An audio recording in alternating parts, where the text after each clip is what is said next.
Hello everyone. Today my topic is, guess what? Plants. So I wanted to get in the mood for that with my avatar. We've discussed this before, but I have a new thing to add to it. So first I'd like to go over just a little bit about the understanding of how the human race as a higher ascended being in the lotus reality. And the lotus, if you will recall, is the higher dimension where souls entered that realm, and Thoth calls it lotus because there was like little tendrils connecting to the primeval planet that we now know as Earth. But the lotus realm was never intended to come down into Earth. It only touched Earth and fed from the very core, from the planetary genius core of the Earth, where it impregnated the planetary genius in the core of the Earth and fed from that like a little seed. So the lotus was above it, so to speak. We're speaking in linear things here, but it was above, and the tendrils came down and attached into the Earth. Again, we're having to put it into a almost mythic linear understanding because there's no above and below about all of this. It's another dimension. However, as things progressed, souls decided to come down the tendrils and to interact with the primal planet. And that's a whole other story. We're not going to go there today. We've touched on it before in other things I've spoken about. But the important part for this topic is that human beings began in this lotus realm, and they were plant-like in their physical body nature.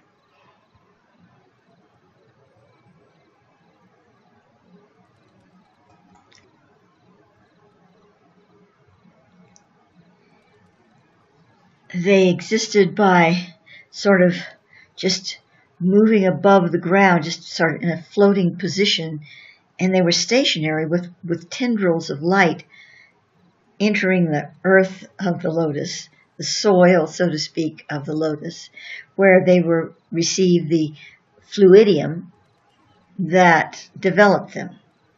And during that stage, they were really more an embryonic form. And yet they were thinking and communing with one another, but very dreamlike. As time progressed, and again, what was time in the lotus? It's a whole other reality. But I'm trying to put it into terms we can understand. As time progressed, the evolution brought them to a form where they were still sort of plant-like, but their roots moved just above the ground, and they can move around, and explore and relate to one another. But they still created offspring. They began to create offspring, but not with the sexual intercourse we understand today. It was more of a seeding of energies that kind of moved between beings. Now, they didn't look like plants. They didn't have flowers and stems and twigs and things. They had more of a human-like form, but it was very amorphous still. And it was sort of, they had little tendrils coming out of them a little bit, like wavy forms. And so it was, in a way, it was almost like Thoth has equated it to a cross between jellyfish and plants. And actually, jellyfish have some of the same codes that we do, as well as plants. So that was the kind of form that we began as. And as time progressed, again, using our type of term, they became more human-like and eventually walked on the earth of the lotus realm. So that's kind of how it all came down, according to Thoth. It's important to understand our relationship to plants, our intimate relationship to plants, that we literally come out of their design, their logos. Our bodies do. And the plants that we see around us are still feeding that template. If we didn't have plants, if we lived on a barren rock planet and we fed from some source so we didn't have to worry about food and there were no plants, basically we wouldn't look like we do. We would be an entirely different looking species. The plants give the Adam Kadmon template, the resilience, the fluidity, the color, the communing powers that we have. And the plants were created for that purpose in the lotus reality. So that when the Adam Kadmon template entered the lotus to create the form of humanity, and it went through many stages, it embedded itself into the flora kingdom, the plant kingdom. Now, plants do not carry the Adam Kadmon template. We do. But the signals, the codes that give color, life, form, certain expressions to humanity, not everything, but the essential makeup is very strong with that connection through plants. The relationship is really kind of hard to explain because it's so betwixt and between our terminology and our understanding of how things connect. And so now that's kind of the backstory. And let's go to the real story that I'd like to get to here. If you'll recall, in my The True Singularity series, I was speaking about how we are now receiving new codes for the critical rotational positions of our brain on the brainstem, so that we can pick up new input signals that are coming in. And I'm not going to go into all detail on that. If you're not familiar with it, you need to listen to that series, at least the very first one, to get an inkling of an idea of what I'm talking about. But there's rotational position. The CRPs are rotational positions of plants, which was profiled originally in the 1970s, I believe, in Dr. Bird's book, The Secret Life of Plants, how the plants rotate on their stem to face the sun to get the photosynthesis, and that is called the critical rotational position. Well, in the 1980s, Thoth gave me, he said to me, well, think of this also as the brain on the brainstem. That has critical rotational positions as well, and far more complex. So here again we have the similarity with plants. And so now we're needing to receive new codes for this, which is coming down from the Yeshuda matrix above the planet to the heliotrope shield, which is our sheath, which is above the ascension chakra of not the ascension chakra, I'm sorry, the crown chakra of the ascension temple. There's so many words to remember here. And as that energy comes through into the planet, it adjusts the critical rotational positions in the field, the whole holographic field, which signals our brains as well as the plants and the animals. But you know, the plants and the animals already, they don't need much help getting these new signals. They need a little maybe, but not much. We're the ones that need a lot of help because we're very set in our ways. And that means also in our brain pattern ways. And so this is helping us to clue into, to tap into this signal that we need to understand and to receive, because these new critical rotational positions are absolutely essential in ushering us into the Pyramidus Radius matrix, and thus eventually through the Stargate into the new Earth star. We're speaking all in vibrational patterning here. So now, Thoth has recently given me information on how there are going to be new plants, new species of plants coming up for us. And we don't have to wait till we get to the new earth, but we can call them new earth plants because they are precursors of the full-blown types that we'll see in the new earth, but they're nevertheless a new earth species. They will begin to form through our species that we have now mutating and creating new variants. Interestingly, and I know this is going to be hard for some of you to swallow. It is a little bit for me too. But all the pollution that we're creating on this planet and all the radiation from Fukushima and all of that, that's so awful, and we have really, not done good by doing this. So it's not a make good, but it's just to show you that everything comes back to goodness. Everything comes back to goodness.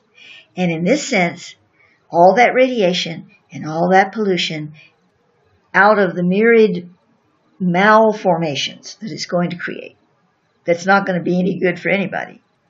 Out of that manure pile comes these little new mutations that are beautiful, that are correct, that are flowing with the new earth vibration. And how could that happen? That was a question I asked though. How could that happen? If you're going to have, mutated slugs coming out of the soil because of Fukushima, how could we have right next to it this little golden light plant that's new earthy coming out of the same radiation and the same pollution and the same GMOs? How could that be? And he's saying that there's a certain adjustment frequency that goes on when, if you'll pardon me, the manure hits the fan. And when that happens, because it's so devastating, the universal spectrum starts correcting. It starts correcting it. And when it reaches that level of devastation, it starts correcting. And it corrects it according to the planetary genius that is within the planet that says this is the right form, this is what we decided upon, this is what we inserted into our planet, this is the energy we wish to maintain. That original template, that's the planetary genius, or at least it's the greater part of it. And so when life goes so astray, it really starts getting bad, the planetary genius inserts a correction field. That doesn't mean everything just poof becomes light and beauty. Unfortunately, no. But it starts creating these little seedlings of light.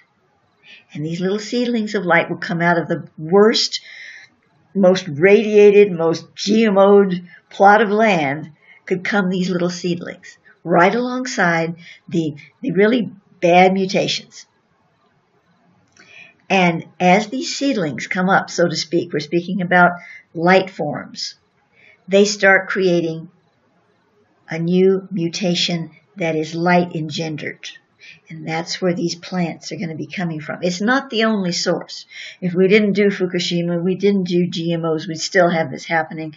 And it would be happening in a lot brighter, easier, cleaner, more facile way. There's no question about that. However, it's still going to happen, and it's going to use that radiation, it's going to use those GMOs to create what it needs to create. If that's all it's got to work with, that is what it will work with, because it will always return to light and beauty. So that's a really profound thought. That doesn't mean that we should just let everything go to hell. We need to work diligently in our hearts and souls and minds to keep things in the creative font it was intended. But we can't do that in a militant way. We can't do that in a hateful way. We can't do that in a horrified way. If we fill ourselves with all those feelings, we're not going to get anywhere with it. So in order to release those feelings while we move into our true sacred activism, we need to understand that the bottom line is it's going to happen anyway. The truth and the beauty is going to happen if it has to use Fukushima and GMOs and everything else to do it. And it is doing it. So now, let's pause and take a deep breath and take that in for a moment.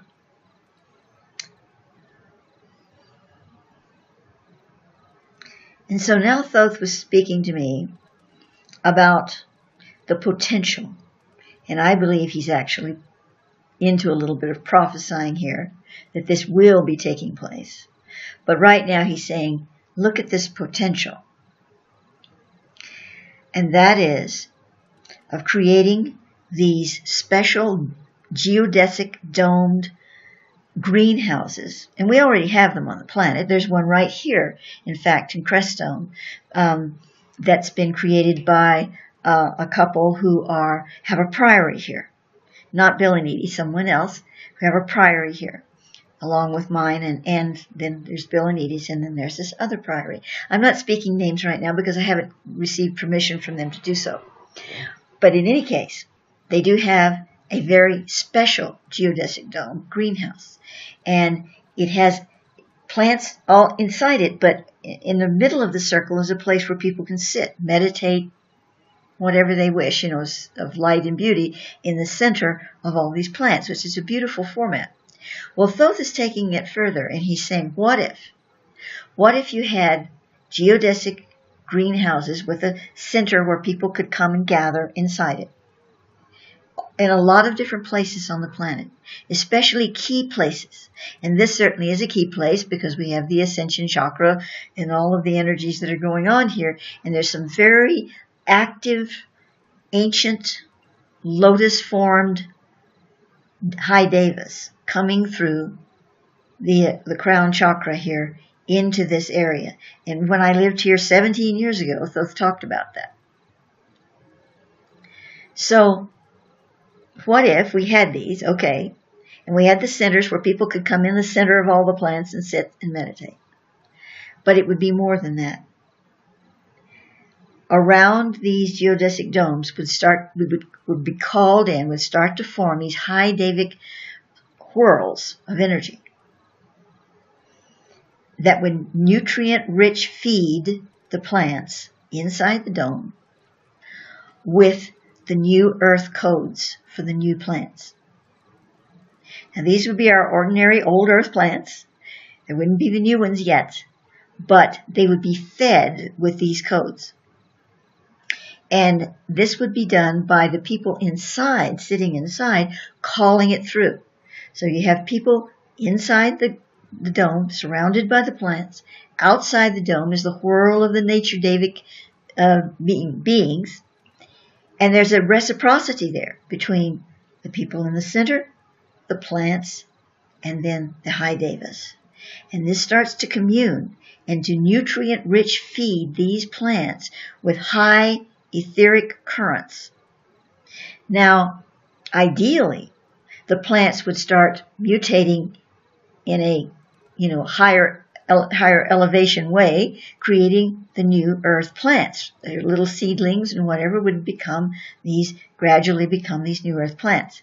Now that is a great potential, a very distinct one, and probably a little bit more for the future. However, right now, this process, what it would be doing, would be setting the stage for that and communicating that energy to all the plants in the earth. Because if you have stations of these geodesic domes set up and they're commuting this light frequency all through, all over, they're feeding all the plants with these codes. This has the potential of completely overriding the GMO frequencies and the pollutions and the radiation and all of that. It could completely override it, or at least greatly reduce it. And also, of course, begin to, in time, once our whole etheric current was elevated through that process, create these new earth plants would start forming in the mutation of the light field. So this is what Thoth has given me recently, and I'm really very excited about it.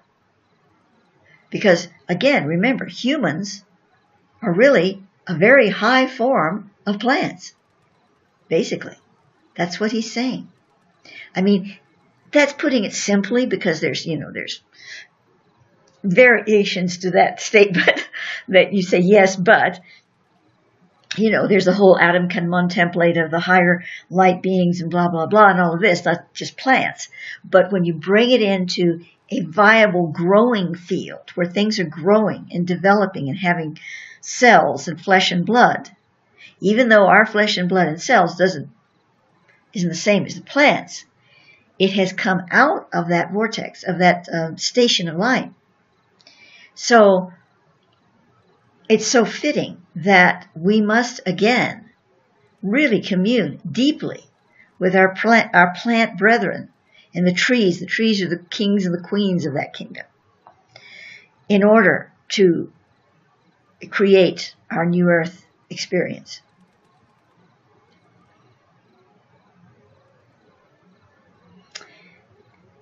So if we go back again, just for a moment, we're going to skip back in time a bit to the Elixis Mundi. I hope you haven't forgotten about that. I know it seems like we left it behind, but we didn't really. We set a stage for it. It's still there and still a viable means of working with systems. Again, if you're not familiar with it, you need to go back and look at my videos, my talk videos on Elixis Mundi, or listen to them rather. You can find the Elixis Mundi reference links on the Osiris Arising Project site, and it's one of the pages at the top, and it will say Elixis Mundi, so you can find it there. But essentially that is creating these portals with using the Areopax or system and inserting it and creating micro portal fields that allow energies to work more fluidly between the higher dimensions and Earth. So this is an integration of the Elixis Mundi. It's part of it, really. What we're talking about here, working with these geodesic domes and all of this, could be seen, at least as an integration into the whole Elixis Mundi light program. So many of these things that I'm seeing and brought into my field of reference, like are so integrated with one another, it's almost difficult to separate them out. But I do separate them out. Though separates them out in the sense that we need to understand the different cogs in the wheel. This cog, this cog, this cog, but they all mesh perfectly.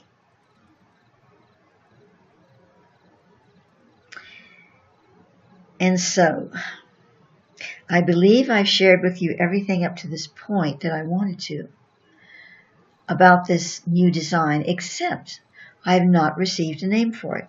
So it's not really Elixis Mundi. That's a system that we can work with within it, and so we need to get a name for it. Okay, so I'm going to ask Thoth. I'm just going to pause for a moment and ask him if he can give us a name. Well, he's suggesting something simple: Seed Light Network. Seed Light Network, because we're networking these energies. And he said we would be working with the New Earth Seed Bank. The New Earth Seed Bank. And that is actually a field of New Earth energy quantum that holds these codes of New Earth plants in he's saying perpetuity. I can't say that word.